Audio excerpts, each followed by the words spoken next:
Addictive ability کا یہ مطلب ہے کہ اس کی اس حد تک عادت پڑ جاتی ہے کہ نکوٹین کے نہ لینے کے 4 گھنٹے بعد آپ کو اس کی کریونگ شروع ہو جاتی ہے. ہونا، ڈائجیشن اور ہاضمے کا نہ ہونا، کنفیوژن اور اریٹیبلٹی کا شکار ہونا، غصہ اور ڈپریشن میں پڑ جانا. میں تقریباً پچھلے 5 سالوں سے پاکستان کے مختلف شہروں میں ریہیبلیٹیشن سینٹرز میں ایز اے ڈاکٹر وزٹ کرتا ہوں. شاید اس کی بنانے والی کمپنیاں بہت طاقتور ہیں. السلام علیکم، میرا نام ڈاکٹر شہریار ہے. MBBS اور FCPS ریزیڈنسی کارڈیالوجی میں کمپلیٹ ہونے کے بعد میں ہیلتھ ڈپارٹمنٹ میں ایز اے سول سرونٹ کام کر رہا ہوں. آج میں آپ سب کو اس ڈبے کے بارے میں بتانا چاہ رہا ہوں. اس ڈبے کا نام زن اور ویلو کے نام سے بھی آتا ہے. اس کے استعمال کرنے والوں کا یہ جواز ہے کہ یہ شاید باقی نشہ اور چیزیں جیسے سگریٹ، نسوار، حقہ، سگار یا ویپنگ سے کم خطرناک ہے. یہ بات ان کی صرف فیشن کی حد تک ٹھیک ہے، کیونکہ یہ ایک پراپر پیارا سا ڈبہ ہے. اس کے اندر پاؤچز ہے، یہ فلیورڈ ہے، پرفیوم بھی ہے. کسی کے سامنے نکالتے وقت شاید زیادہ دقت نہیں ہوتی، لیکن اس کے اندر جو خطرناک کیمیکل نکوٹین ہے یہ بالکل اسی طرح ہے جیسے سگریٹ، ویپنگ یا باقی نسوار میں پایا جاتا ہے. نکوٹین کا سب سے خطرناک ایفیکٹ اس کی ایڈکٹیو ایبیلٹی ہے.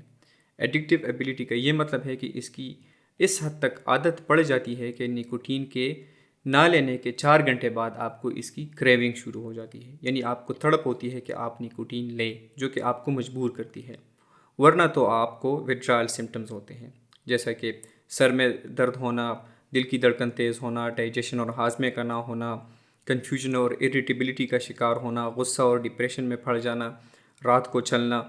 یہ ساری چیزیں آپ کو نکوٹین لینے پر مجبور کرتی ہیں. نکوٹین بیسیکلی ایک کیمیکل ہے جو کہ ٹوبیکو سے ایکسٹریکٹ ہوتی ہے، ٹوبیکو کے لیف سے.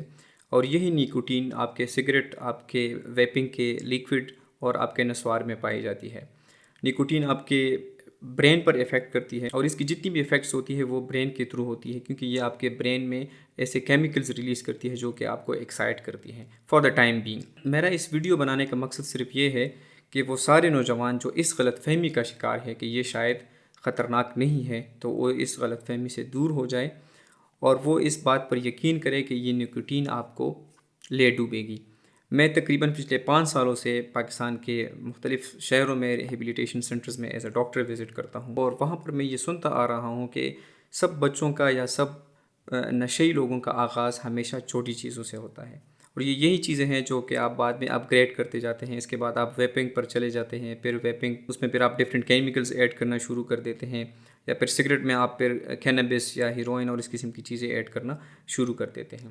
بدقسمتی سے ہمارے ملک میں جس طرح کی اسپائریشنل اور پروموشنل یا موٹیویشنل مارکیٹنگ اس چیز کی ہوتی ہے، وہ نوجوان کو اٹریکٹ کرتی ہے. کہیں چپکے سے کارنر میں لکھا ہوتا ہے کہ اس میں نکوٹین ہے اور یہ خطرناک ہے. اس کے برعکس اگر آپ کسی فورن ویب سائٹ پر جائیں گے تو اس میں بڑا وہ لکھا ہوتا ہے کہ اگر آپ 18 سال کے ہیں اور آپ کو نکوٹین کے بارے میں پتہ ہے تو تب آپ اس ویب سائٹ پر انٹر ہو جائیں. جبکہ ہمارے ملک میں بڑی بڑی سیلیبریٹیز اس کو لے کے ڈانس کر رہے ہوتے ہیں اور گھوم پھر رہے ہوتے ہیں، یوتھ کو اٹریکٹ کر رہے ہوتے ہیں. یہ بہت غلط بات ہے. شاید اس کی بنانے والی کمپنیاں بہت طاقتور ہیں، جو کہ اس چیز پر کوئی بین نہیں ہے، بلکہ الٹا دن بدن یہ چیز ہمارے معاشرے میں زیادہ ہوتی جا رہی ہے. میرا میسج صرف آپ کو اس کے ڈینجرس ایفیکٹس کے بارے میں بتانا تھا، اور اس سے اپنے نوجوانوں کو اور بچوں کو دور کرنے کا مقصد تھا. Thank you so much.